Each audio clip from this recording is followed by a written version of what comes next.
Quando falamos sobre família, se existe um relacionamento que no imaginário popular, pelo menos, é muito problemático, é o de nora e de sogra. Mas será que de fato elas são arqui-inimigas? Será que não pode existir algum tipo de cooperação? Vamos um pouco mais além. Será que elas não podem ser amigas? Bem, questões como esta e muitas outras vamos abordar hoje nesta aula. Vamos lá? Olá, seja muito bem-vindo ao canal do Escola Biblicast. Quem vos fala é o professor Roberto Penha. Vamos falar um pouquinho hoje sobre o relacionamento entre nora e sogra dentro do escopo das lições bíblicas adulto da CPAD. Reforço que os slides utilizados nessa apresentação vão estar disponíveis no formato PDF e PowerPoint logo abaixo na descrição deste material, tá certo? Se você estiver acompanhando em plataformas de podcast, também está na descrição deste podcast. Nessa lição 7, vamos falar um pouquinho sobre o relacionamento entre nora e sogra e temos como texto áureo o texto em Ruth, capítulo 1, versículo 16. Vai ser, inclusive, o próprio livro de Ruth, o pano de fundo da lição bíblica de hoje. Diz o texto: Disse, porém, Ruth, não me instes para que me deixe e me afaste de ti, porque aonde quer que tu fores, irei eu, e onde quer que pousares, à noite ali pousarei eu. O teu povo é o meu povo. O teu Deus é o meu Deus. A verdade prática diz assim: a fé cristã exalta o amor familiar e, mais especificamente, o respeito e a honra entre a nora e a sogra, bem como o genro e o sogro. Leitura oficial, vamos ter o texto em Ruth, capítulo 1, do versículo 1 ao 5, também versículos 8, depois dos versículos 12 ao 14. Então, recomendo que, na verdade, leia todo o texto bíblico de referência no capítulo 1 do livro de Ruth, tá certo? Bem, quero começar aqui, antes de tratarmos especificamente sobre os corpos da lição bíblica, vai servir como um parâmetro de modelo de relacionamento. Contudo, antes de falarmos sobre isso, sobre esse modelo, trazer algumas informações até históricas a respeito dentro dessa lição bíblica, eu acho que é muito importante fazer uma ponte com a nossa realidade. Ou seja, como se dá o relacionamento entre nora e sogra nos nossos dias. A partir disso, quero apresentar 7 conselhos sobre interação de nora e de sogra. E, logicamente, isso pode ser adaptado e, sim, pensado também para o relacionamento entre genro e sogro, tá bom? Então, vamos começar aqui por cada um desses 7 itens. Lógico, a lista poderia ser muito maior, mas vou enumerar aqui aqueles que eu julgo mais sensíveis. O primeiro deles: não existe uma competição pelo coração do marido ou filho. Ou seja, às vezes, o ponto de atrito é exatamente como se tivesse um prêmio, um troféu ali, e quem vai pegar ou quem vai colocar as mãos primeiro nesse troféu. Não. O relacionamento tanto do marido com a esposa, ele vai ter um nível de compreensão, um nível de relacionamento. O relacionamento do filho para com a mãe é uma outra dimensão. Então, não tem como se fazer uma competição nesse sentido. Fora que também tem um outro aspecto muito importante. É já o segundo elemento. O homem deve se juntar à sua esposa e deixar os pais. Ou seja, a partir do momento em que o homem se casou, a mulher se casou, necessariamente, obrigatoriamente, eles devem deixar o seio dos seus pais. E aí sim, constitui uma nova família. Eles vão ser pais, né? Espera-se, né? De uma nova família, uma nova constituição familiar, um novo núcleo é formado. Então, a partir disso, nós podemos compreender que o relacionamento daquele filho com a mãe, ele vai ser muito menor. Quando eu falo muito menor, é em relação a tempo, em relação talvez à qualidade. Por quê? Porque agora ele tem uma nova responsabilidade, uma nova obrigação. Ele criou o seu próprio núcleo.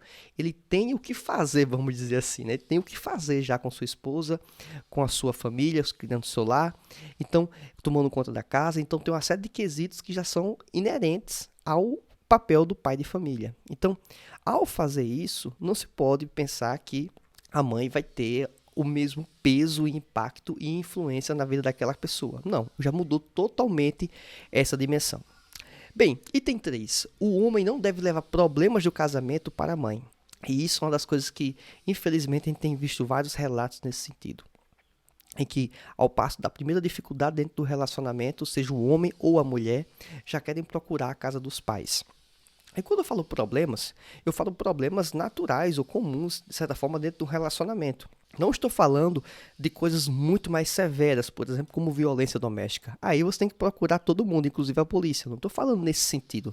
Não falo nesses aspectos. Eu falo questões de convívio familiar, em que vai haver conflito de interesse, em que vai ocorrer conflito de opiniões, vai ter, eventualmente, discussões. Então, absolutamente normal. Infelizmente, bom que não tivesse, mas não tem o que se esperar disso, né? São pessoas diferentes, então vai ter atrito. Da mesma forma que tinha atrito entre o filho e a mãe, entre o filho e o pai. Então, isso vai acontecer dentro do relacionamento. Portanto, o homem, olha só que interessante, por mais que seja conselhos entre interação entre a nora e a sogra, o homem, o marido, porque ele pode estar fomentando problemas entre a nora e a sogra. Então ele tem que ter consciência do seu papel nessa interação. Quarto item, a sogra deve respeitar a nora e ajudar apenas quando solicitada. E a gente vê relatos de sogras, né? Já tive contato de uma sogra que ficava acompanhando as necessidades alimentares do filho para saber se estava sendo bem alimentado, o que fosse, então, assim, coisas absurdas.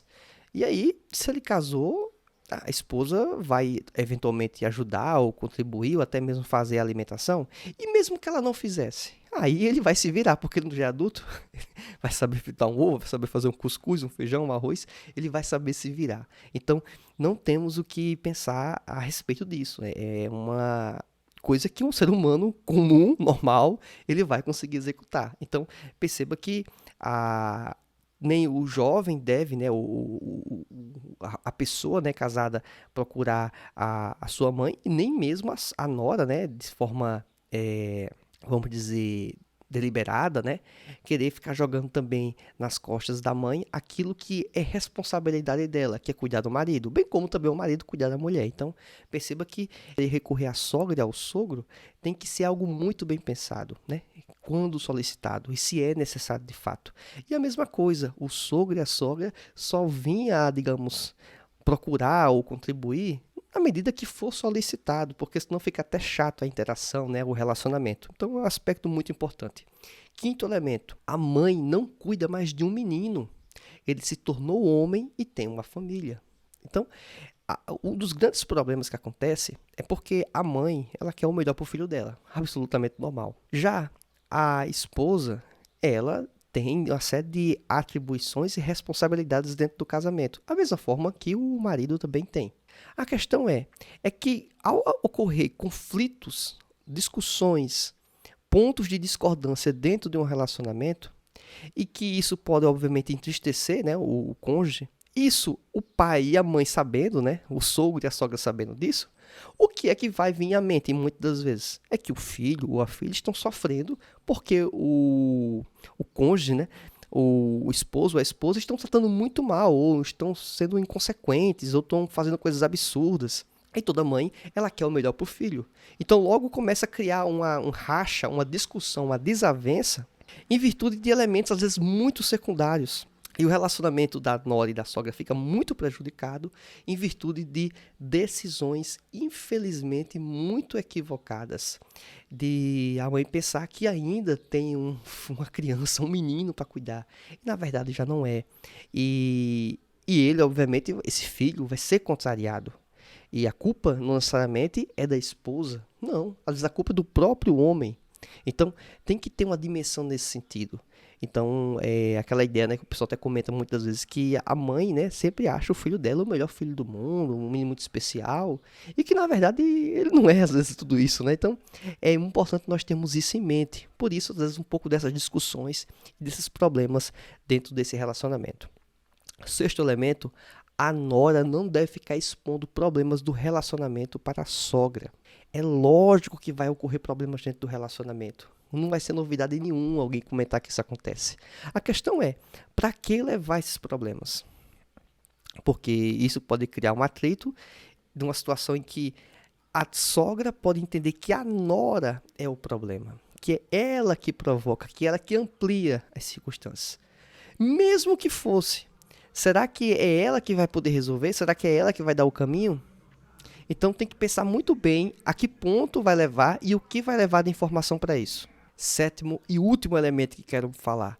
Tanto a sogra e a nora têm objetivos semelhantes, ou seja, o amor pelo filho, pelo marido. Então, isso sim, se eles têm esse objetivo, se elas possuem esse objetivo em comum, poxa, por que que elas não podem cooperar, trabalhar em conjunto? Porque vai cuidar, amar e ter um zelo maior pelaquela pessoa. O mesmo, quero reforçar, se aplica da situação oposta, o genro com o sogro. Lá tem aquela filha em que ela merece ser muito bem cuidada e muito bem tratada. Olha a responsabilidade que ambos possuem em relação àquela moça, àquela mulher. Não existe uma competição. Na verdade, existe uma interação que pode ser muito propositiva, tá certo? Tem alguns contextos em que as pessoas até comentam que a sogra é a sua segunda mãe. De tamanho o cuidado, o zelo, né, o que ela tem junto àquela pessoa. Então, perceba que isso é um elemento muito importante também a considerarmos. Bem, a partir disso, vamos agora entrar no escopo específico da nossa lição bíblica. Nós vamos falar aqui uma situação que é muito conhecida no contexto bíblico, tem até, vamos dizer, dramaturgia, filmes, né, demonstrando, é uma história impressionante, né, de amor, de interação de uma nora com a sogra, num ambiente que é muito hostil, né? Um momento em que as pessoas estão com uma extrema dificuldade, em que ambas sofrem com uma dificuldade enorme. E que dificuldade é essa? A primeira questão é que Noemi, junto com seu marido, Elimeleque, eles tiveram que sair da sua região, da sua cidade, e foram em busca de um lugar em que tivesse sustento. Bem, eles conseguiram se situar, conseguiram encontrar um lugar em que tinham esse sustento. Contudo, acontece uma grande crise, porque essa família em que tinham dois filhos, que era Malom e Quilim, eles tiveram a grande perda. O próprio patriarca, né, o chefe de família, o Elimeleque, ele morre. Ao acontecer isso, obviamente, Noemi ela fica desamparada, mas ela ainda tinha, né, e possuía dois filhos, homens, que de alguma forma sim ajudava a família, ao sustento. Esses dois jovens, eles se casaram, né? E as suas respectivas esposas também passaram a fazer parte desse núcleo familiar. Contudo, acontece uma tragédia, né, nessa família, em que ambos os filhos de Noemi, eles morrem. E aí se cria uma circunstância muito prejudicial para as mulheres ali envolvidas. Noemi, Ruth e Orfa. Essas três estavam agora sem seus maridos, eram três viúvas. E talvez vocês devam já ter conhecimento bíblico quanto a isso, que não existia naquele período qualquer tipo de planejamento governamental de amparo às viúvas. Não, não existia isso. O que existia era que pessoas da própria família, de alguma forma, né, homens de um pouco mais distantes, eles teriam a responsabilidade de cuidar destas mulheres. Contudo, estavam numa terra estranha. Então, como isso seria possível? Chegou o ponto que Noemi despediu Ruth e Orfa para que elas fossem às suas respectivas casas junto aos seus pais, para que tivessem uma vida com eles lá, ou eventualmente até tivesse a oportunidade de se casar novamente. Contudo, Noemi, ela entendeu que aquilo seria o melhor caminho e que ela viria ou iria sofrer certamente muito, porque era uma pessoa com certa idade e viúva em que não tinha quem pudesse recorrer. Contudo, acontece algo bem interessante. Noemi, ao decidir voltar para a sua terra natal, onde obviamente teria algumas pessoas mais próximas do convívio que ela possuía, Ruth resolveu também seguir ela. Ou seja, uma das noras passou a ter o entendimento que o melhor caminho, ou o que era mais adequado, era seguir a sua sogra, né? De muita renúncia, porque da mesma forma que Noemi estava inicialmente numa terra estranha, se estabelecendo em virtude da falta de alimentação, Ruth, ao acompanhar Noemi para a terra em que ela iria, ela é que estava deixando a sua própria terra. Ou seja, o desgaste eventual para Ruth era também muito grande. Na verdade, ela estava ficando agora numa situação oposta ao que aconteceu com Noemi. Ela estava saindo de sua terra, das pessoas mais próximas, do convívio, talvez pessoas que ela nasceu junto com elas, e ela passou a seguir esse caminho. Ao conviver mais com Noemi, Ruth passa a compreender, inclusive, não só a respeito mais da própria sogra, mas também de Deus. Ela percebe, então, que o caminho de Deus, os princípios do Deus de Noemi, eles eram muito positivos, eles eram melhores do que os deuses, do que os princípios que ela foi criada. Então perceba que ela teve uma conversão. Ela estava num ambiente em que não se conhecia o Deus bíblico da forma que Noemi conhecia. E ela passou a ter esse conhecimento, ela passou a seguir esse Deus. Então, perceba que Noemi, de alguma forma, foi uma espécie de tutora para Ruth. Ela orientava Ruth. E Ruth nomeou, vamos dizer assim, né, ou escolheu Noemi como uma espécie de tutora, alguém mais experiente que poderia indicar e instruir ela. Então é algo muito positivo isso. No item 3, o tópico 2, elas estavam unidas contra a crise. Diz o texto da lição bíblica o seguinte: toda família pode passar um período em que parece que não há perspectiva de mudança diante de uma situação difícil. Como no caso de Noemi, às vezes a família parece chegar a um beco sem saída, para a vida material, emocional e até mesmo espiritual. Perceba que o desamparo que elas tiveram não foi apenas financeiro, material, porque ao elas perderem os seus maridos e filhos, no caso, elas perderam não só o sustento, mas elas perderam também um aspecto emocional muito importante. Eram as pessoas que elas amavam, né? Então, isso é um impacto muito grande. E o que restou para elas foi o quê? A perspectiva espiritual. E o emocional, de certa forma, elas tinham uma a outra. Então, de alguma forma, havia um certo consolo. Lógico que não vai se igualar e comparar e superar o que era o espaço deixado pelos respectivos maridos. Aquele buraco lá ficou, aquele espaço ficou. Mas elas encontraram em Deus uma forma de superar essa grande adversidade.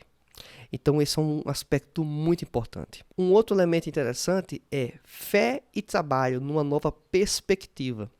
No item 3, no tópico 3, elas falam que chegam, né, a ter a oportunidade de trabalhar. No caso, Ruth, ela passa a pegar espigas, né, pegar materiais que eram, digamos, deixados cair pelos agricultores, e ela poderia pegar aquilo para se alimentar. E isso passou a dar uma nova dinâmica para aquela família, porque Noemi, obviamente limitada pela sua idade para o trabalho, Ruth ainda tinha oportunidade, né, por ser mais jovem, de conseguir executar as tarefas, até mesmo que eram talvez consideradas para os homens, mas Ruth estava fazendo esse tipo de atividade. E com isso trazendo sustento para ela e para a sua sogra. No tópico 3, falamos sobre fé e trabalho numa nova perspectiva. No item 3, fala sobre a honra do trabalho no campo de Boaz. Boaz, ele era um familiar de Elimeleque, né? O esposo de Noemi. Esse daí, ele tinha uma terra, né, ou espaços que tinha agricultura, tinha o seu cultivo, e ele, Boaz, por ser da família de Elimeleque, por mais que fosse um pouco mais distante, ele tinha a responsabilidade de assumir a vida, né, a família que era de Elimeleque, já que ela estava viúva. Noemi estava necessitando de um apoio, de um sustento, de um auxílio. E é interessante que Deus, ele tinha um cuidado para que as pessoas tivessem, as viúvas, um tratamento minimamente digno, coisa que não era comum nas sociedades vizinhas. Até por isso, a gente pode compreender que a busca de Noemi em voltar para a sua terra pode talvez ter tido um pouco de fundo nessa perspectiva também, tá certo? Então é algo bem interessante a refletirmos. E aí Ruth, nesse contexto, ela descobre, né, que o remidor de Noemi, a pessoa que teria a responsabilidade de cuidar dela, era o próprio Boaz. E Boaz, segundo a própria lição bíblica, ele é uma espécie de protótipo, né? Uma espécie de pessoa que apontava para algo que Cristo vai fazer por nós. A pessoa que vai assumir, vai ser um redentor, vai ser um salvador. E foi exatamente o que Boaz fez por Noemi e, consequentemente, por Ruth. Salvou elas da situação calamitosa em que elas estavam. Bem, no tópico 4 da nossa própria lição bíblica, Boaz redime Ruth, a Moabita. E Boaz passa a se casar com Ruth, ou seja, constitui uma nova família. Então, Ruth, que arriscou tudo, ou, na verdade, deixou tudo para trás para poder seguir a Noemi, ela foi extremamente agraciada. E ela entrou na linha genealógica do próprio Cristo, do próprio Messias. Eles tiveram um filho chamado Obed, que por sua vez foi o pai de Jessé, que por sua vez foi o pai de Davi. Exatamente, Jesus veio da linhagem de Davi. Portanto, Ruth, uma moabita, uma pessoa estranha à nação de Israel, ao povo judeu, né? Ela passou a fazer parte da linha genealógica de Jesus. E isso mostra que as escolhas que Noemi fez juntamente com Ruth foram escolhas muito acertadas, mas elas estavam numa situação muito calamitosa, de muita dificuldade, mas elas confiaram em Deus e Deus providenciou o sustento para elas. Deus providenciou o escape. Então, serve como exemplo esse grande amor e interação que tinham tanto a nora como a sogra, esse autocuidado que uma tinha para com a outra. Ou seja, aquilo que uniu elas, que foi exatamente a nora ter casado com o filho de Noemi, esse elo, ele permaneceu mesmo após o falecimento do filho de Noemi. Então, perceba que esse tipo de seio criado familiar, ele pode ir muito além. E nós podemos sim esperar que coisas como essa possam continuar acontecendo e sejam talvez muito proveitosas, tanto do relacionamento da nora com a sogra, bem como do genro com o sogro. E creio que a partir desse elemento nós podemos entender que as noras e as sogras, não apenas naquele período bíblico, mas como agora, elas devem sim trabalhar e caminhar de mãos dadas uma com a outra, sabendo respeitar cada um o seu espaço, sabendo entender a sogra que a nora tem o seu núcleo familiar e que tem as suas responsabilidades, bem como também a nora entender que a sogra, por mais que não faça mais parte desse núcleo juntamente lá com o filho, ela tem um papel importante, ela tem a experiência. Então, perceba que ela pode eventualmente ser acionada, ela pode ser consultada, ela pode auxiliar. Então, são aspectos muito importantes. A gente não quer entrar em detalhes de como deve ser o tratamento, de como devem ser os cuidados, de como deve ser, se tem que morar perto, se morar longe. Então, isso aí são coisas que são escolhas particulares, mas uma coisa é certa: os filhos, quando se casam, têm que se afastar, têm que deixar a casa dos pais. E na sociedade, principalmente no Brasil, onde pelo menos, né, tem um pouco mais de acompanhamento, a gente percebe que muitos casais já falham porque ao se casar não deixam os pais.